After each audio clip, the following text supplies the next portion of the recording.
All right, welcome back. We are moving on to lesson three, which is divisions and the outbreak of the war. And the war we're talking about is obviously the Civil War. So, vocab for this section will be unamendable acquiescence, border, and state. So, the Republican National Convention for the presidential election of 1860 will take place in Chicago, Illinois. Abraham Lincoln will face William Seward for the nomination, and Seward was a U.S. Senator from New York. And Lincoln, whose fame had increased during the Lincoln Douglas debates in 1858, will end up winning the Republican nomination. So Abraham Lincoln will be chosen to represent the Republicans in the 1860 presidential election. Now, why does he end up inevitably winning the election of 1860? Well, there's going to be two main factors. And the first one is Democrats will hold their convention in Charleston, South Carolina, where a lack of party unity will prove costly. And hopefully, we've started to figure out now that if your political party is not united, it's very hard to win an election. So Southerners wanted the party to call for slavery in all new territories, but Northern Democrats refused, and in the end, the party will split in two. So because Southerners wanted slavery to be legal in all new territories, Northern Democrats wouldn't get behind that. And so they're going to refuse this, and the party will split between two candidates now.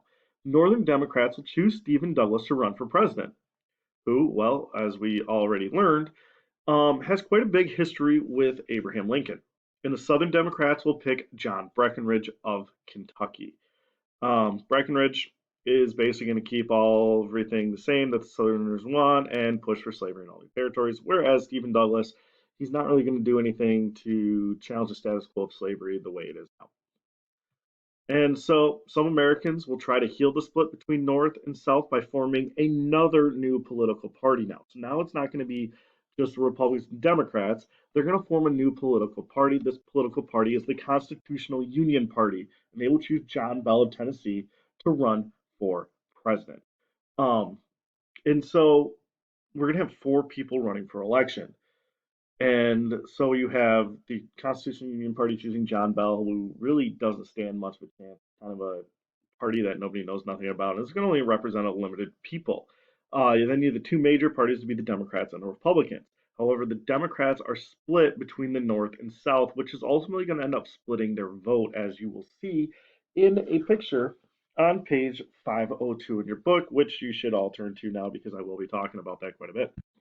And so Bell was a moderate who wanted to keep the Union together at all costs. So that's going to be his main appeal. He's going to do whatever it takes to keep the Union together. Now, Douglas was sure that Lincoln would win, but he believed Democrats must try to save the Union, and he urged Southerners to stay with the Union no matter who was elected. So Southerners are all afraid that if Lincoln is elected, well, he's going to ban slavery everywhere, and they don't like that idea, and it's basically going to ruin their ways of life and livelihood. So Southerners are going to be starting to get a little bit over dramatic and start taking some drastic measures to try to preserve their way of life should Lincoln be elected. Now, when the votes were counted, Lincoln had won the election. He also benefited from the division of the Democratic Party, and Southern votes did not really affect the outcome of the election at all, believe it or not. And that is because Lincoln's name was not even on the ballot in 10 different Southern states. So that being said, it's a little awkward, but for the most part, Lincoln was pretty well liked all throughout the North. However, the South had really no impact on the election, which is going to lead to some more issues. So, outnumbered and outvoted, many Southerners lost hope that the national government would ever again serve their interests. And so, because of this lack of hope now, they're going to have to do what's going to be necessary to protect their way of life because everything in the 1860 election just showed their votes really don't matter in a presidential election if the North doesn't like what the South wants. And if you look at the map on page 502, it's very nicely color coded for you. So all the green states, which are pretty much all the northern states where slavery isn't allowed, Lincoln will win.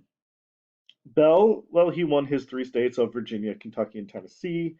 Douglas only won Missouri because Lincoln beat him so badly in all the northern states. And, well, Breckinridge won the South, and he didn't get enough electoral votes because of that to be the president. So Lincoln does end up winning the presidency, and this is going to be very, very difficult for the South to deal and cope with because now their way of life is basically threatened by Lincoln. So, like I said, Lincoln's election will bring a strong reaction in the South. South Carolina's governor had written to other Southern governors that if Lincoln does in fact win, it'd be their duty to leave the Union. So, South Carolina's governor did this prior to the election of 1860. He kind of saw the writing on the wall and thought, well, should Lincoln be elected, we need to be prepared to do something, and that something we need to do is leave the Union. The idea revealed the strong currents of sexualism running through the country. In other words, people are no longer really loyal to sorry, to the United States as a whole. They're more or less loyal to either the North or South, or in other words, another way to put it would be for slavery or against slavery. And so this idea of sectionalism become more important to people than actually preserving the Union as a whole. But there will be one man that we'll talk about here in a little bit that will try very hard to try to keep it together. And many in the South felt stronger ties to the region than to the nation. So Senator John Crittenden of Kentucky will make a last effort to save the Union. This man basically put it all on the line and was shot down and went down in flames. This man, yeah, he tried, but his idea really wasn't that great. And people were not willing to compromise any longer at this point. So in December of 1860, he will propose a package of legislation that he said would forever guarantee slavery south of the Missouri Compromise line and prohibit it north of the line. So, in other words, that Missouri Compromise line that we talked about already, right? And hopefully, if you guys don't remember that, you need to go back and look and see what it was again. But the Missouri Compromise line, which divided states north of that line, would be free, south of that line become slave states. All right, moving on. Now, he said, let's get that line back and guarantee slavery forever in the South. His proposal would also include a constitutional amendment that he said would be unamendable, or an amendment that cannot be changed ever. So, um, this would guarantee basically slavery forever in the United States should it pass. And the Crittenden Compromise would receive little support because slavery in the West was no longer the issue. Um, and so that's going to be his biggest downfall. Um, and many Southerners believed that the North had put an abolitionist in the White House and that secession was now their only choice. So, because the North voted in Lincoln, they're like, look, our only choice left to preserve our way of life is to leave this country and form our own new one. And so many Republicans were now unwilling to surrender what they had won in the national election. The Republicans won their president, they won control of Congress. And so now they're like, look, sorry, you guys are a bunch of sore losers, but it's our show now. And we don't like what you're doing. And we're not really willing to compromise and give up with what we just won and what the people voted for. So, on December 20th, 1860, South Carolina will become the first state to secede from the Union. Now, remember, secede means to leave.